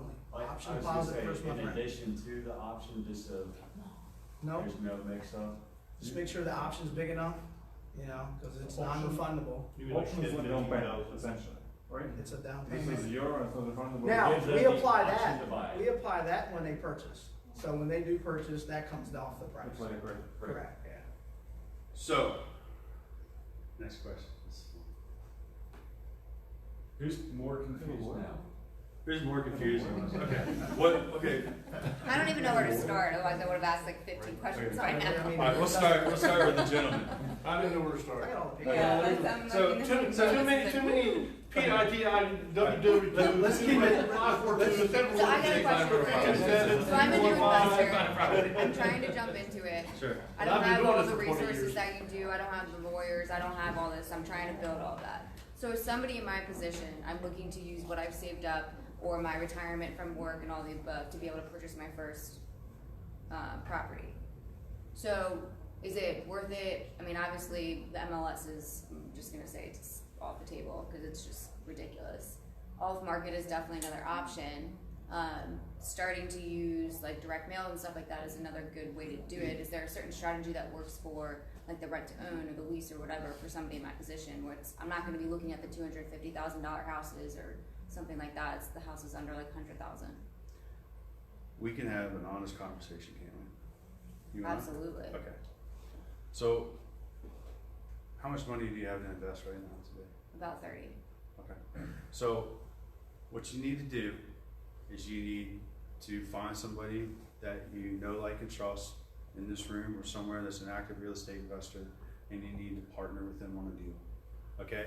So, like, for example, let's just say that, you know, Bill has, you know, a deal and he's looking for money, and he'd be like, I want to borrow $100,000 from this person and $30,000 from you. But you say, there's a catch to my $30,000. And you go, well, what's the catch? And the catch is you have to teach me what you're doing for that $30,000. Maybe not step by step, right? But through the transaction, okay? You can also take that $30,000 and fail forward, right? You can do that. You can choose one marketing method and drill down and just go, right? But I think the better strategy is to partner with somebody smarter that has more experience in what you're doing, because you probably have a lot of experience that a lot of people don't have, right? You're probably an expert in your field where other people aren't. But in this industry, you can choose to get a mentor. Not what I'm saying is you can choose to get a mentor as a partner, or get a mentor, or fail forward and waste all your money like I did. Don't waste all your money. Yeah, don't. That's silly. Don't do that. But that's my point, right? So go ahead. No, I was just going to ask, so from all the I'm just of all the 7 strategies that you had listed today, for somebody new, hold off and just go the straight route of just buy it with somebody and move forward. Okay. That's what I would do. Okay. If I was starting over, I would partner from the beginning. I would just keep making some money. I would just bring my asset to the table and just say, because we all have needs. I just told you my need is money, right? So I would just, you know, bring my need to the table, you bring your need to the table. We have a, you know, relationship based off of that one house, and then you learn what you need to learn. I do what I need to do, and then, you know, we split up the pennies at the end, and then you do it again. Right? Yeah. So that is how I would do it. I wouldn't start with a mentor, right? A $20,000 coach that's going to take all your damn money, and all you're going to get is bandit signs and a big book. Right? So, right? I mean, Bandit signs still work. bandit signs make the phone ring, right? I mean, they make the phone ring, that's for sure. But it's not what. It's not what I would do. Not in this market. In this market, I would find somebody that knows what they're doing and just put my money with them. With a catch, that's going to help me. Why don't you tell the trailer story, and then we'll take any last questions, Right. and we'll shut Here's it down. the trailer okay? story. This is a good story. So, Am I the only one in here that has friends, or does other people have friends? Right? Huh? And for some reason, we all like to help friends, don't we? Right? Okay, so I had a friend that had a need. He had a dad that was living in a house that the wife didn't want to live in the house anymore. Right? That's a problem, right? When you got an unhappy wife and a dad that won't leave. I've had that problem, as a matter of fact. And so, I had another friend that had a trailer problem, and he had a trailer that he didn't want to own anymore. And so I took this problem and I took this problem and said, I can solve two problems at one time and make some damn money, right? So I said, all right. So friend, I'll just use the name because nobody knows him anyway.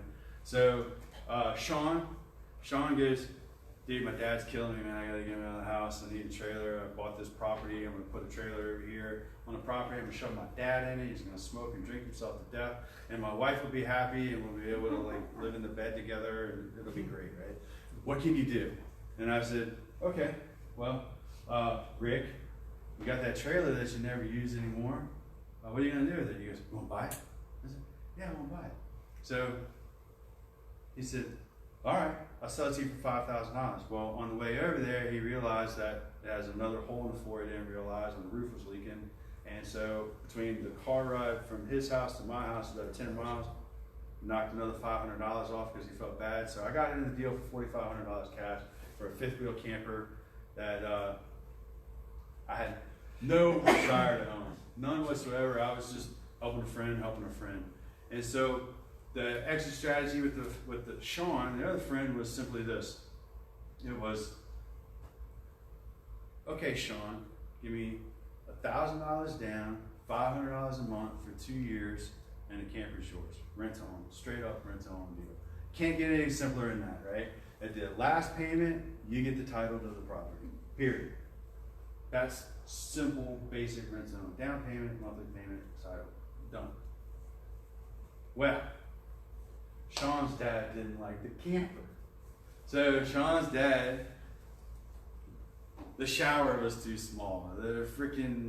It's a fifth wheel camper, so he had steps getting up into the bed. Didn't like that either. And so he started driving Sean crazy, and Sean goes, this thing just ain't working out.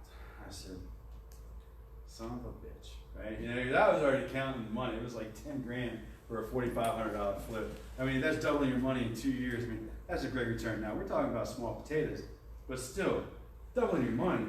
I double money on newspapers. You know, I'll do whatever it takes to double my money. And especially when I didn't have to do anything but make a deal, right? So, then I got the trailer back. So I sat at my house the whole winter and I complained about it, and I'm like, what am I gonna do with this trailer, man? I just want the money out of the deal, right? So there's a better time and a worse time to sell everything, right? So when do you think the best time to sell a camper is? Spring. Right? So I sat on my ass and I just sat there and just made sure that the thing didn't have any mice in it or whatever. And a couple weeks ago, I listed it for $6,900. Sold it in a day, cash.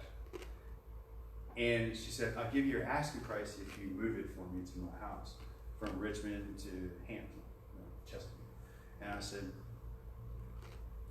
deal. So I got I netted $6,300 on that cash sale. Plus I made two rent-to-own payments plus $1,000, so it was $1,800 plus the $6,300 minus the $4,500 equals something like $3,000 something that I made off the deal because I was helping a friend. And it didn't turn out the way I wanted to, but at the end of the day, it all went to the airplane rental company and I just got to fly around. So, you know, I just have, you know, bad deals that you just sit down, you lick your wounds, you reevaluate your position, and you start over, right? And then you make a winning solution out of it again. But I wouldn't recommend rent-to-owning fifth wheel campers. right?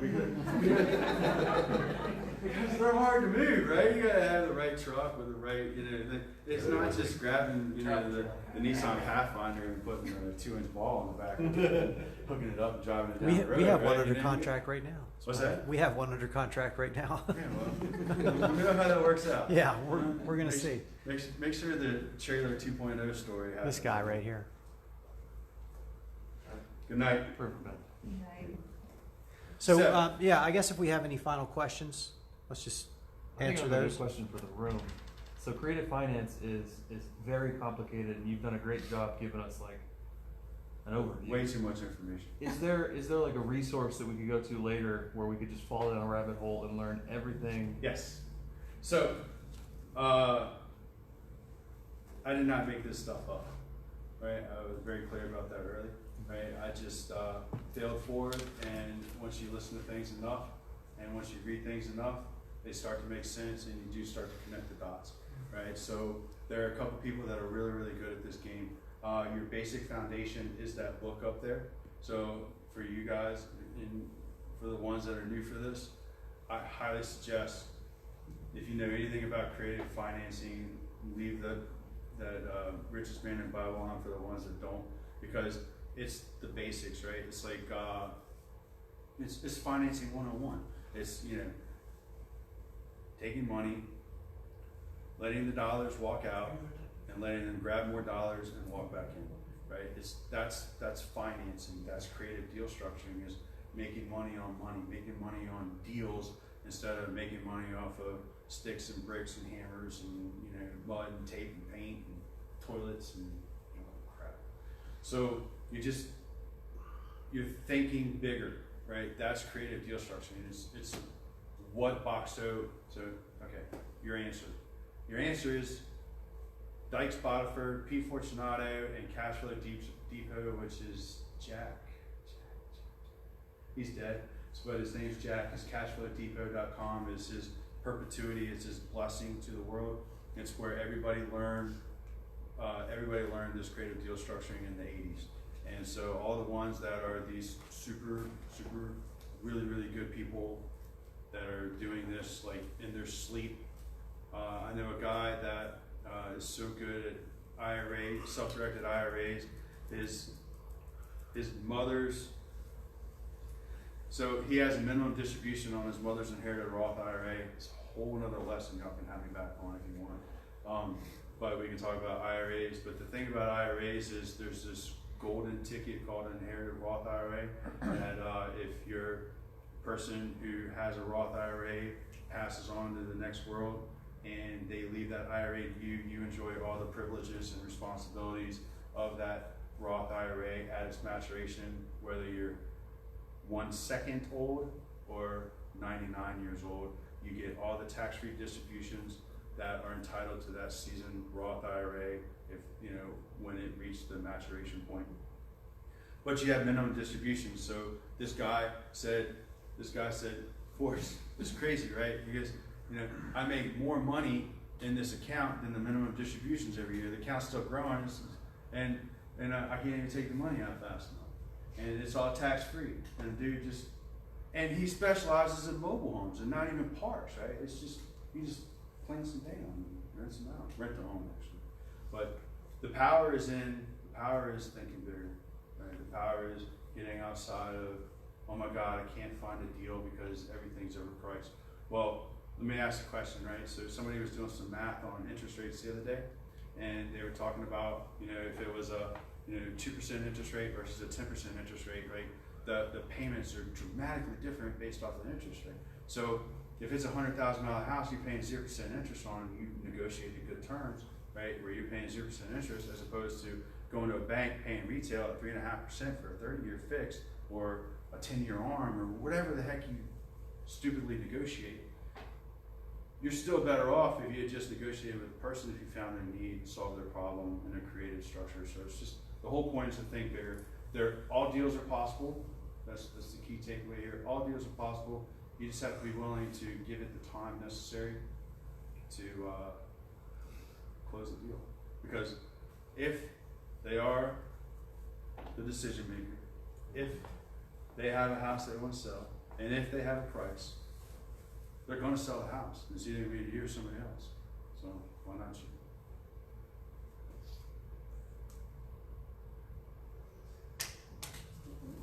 That's a ton of information. Like, there was like probably 3 weekend seminars in the first 20 minutes. So don't feel bad. Like if this is like a lot, because like drinking out of a fire hose, and like he's talking about self-directed IRAs and RMLO and all these other things, which in itself there's like whole exit strategies within that. So at the end of the day, like he said, just you kind of have to figure out what the right tool for the job is, and So this business is really tough, right? Let's be honest, right? This business is grueling.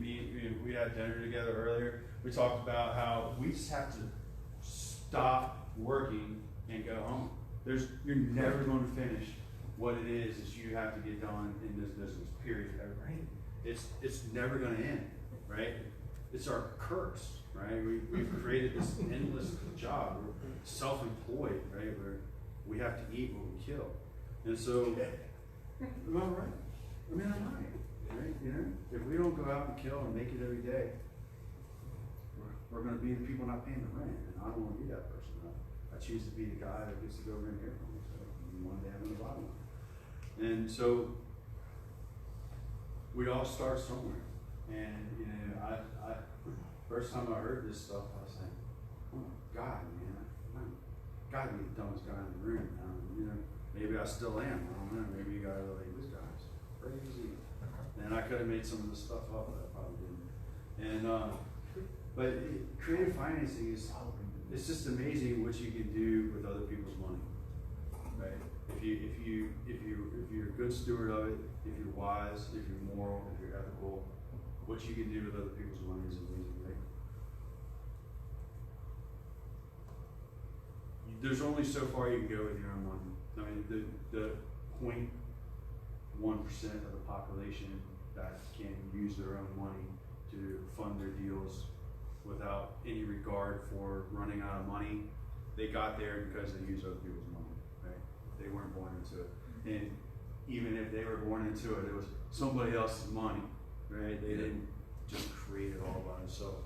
Everybody used other people's money and other people's resources to get where they're at. And the other thing is, you know, since you're working, back to my point, if you guys haven't noticed this yet, I jump around a lot. So back to my point of, you know, find something that you're good at and find something that you enjoy and that you resonate with, because if you're doing shit you don't like all day long, you're not going to do it for very long. And you're just going to quit, you're going to give up, and you're going to go back to what you were doing before because it's what you know.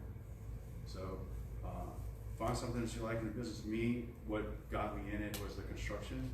And I very quickly learned that construction has nothing to do with real estate, right? Real estate's about money, right? I mean, construction is about construction, and it just happens to be houses that they construct. But the real estate is about the money and the structure of the deal. And I learned that the hard way. So thank you guys for having me. I appreciate it.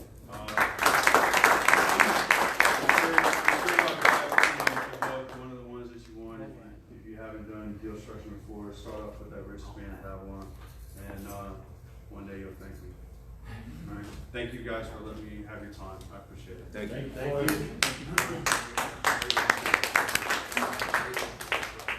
So we're going to wrap it up pretty quickly here, but follow meetup.com or go to the website for next month's meetup. I don't have the date off the top of my head. I don't think it's on there. It might be on the other one. I can bet it that thing. I don't think it May 20th. Yeah, I got a couple May too. 20th. So I don't know. So. But, I do. thank you everybody for coming. I know it's late. Shut it down. I think the bar's even closed. Oh, man. But connect with Forrest, and thank you, Forrest, for coming. We appreciate it. Yeah, so. But you had a thing on that. All right. Yes, How are you, my man? Good, good. I use Not sure, but this is all mine here. Like this projector? That's theirs.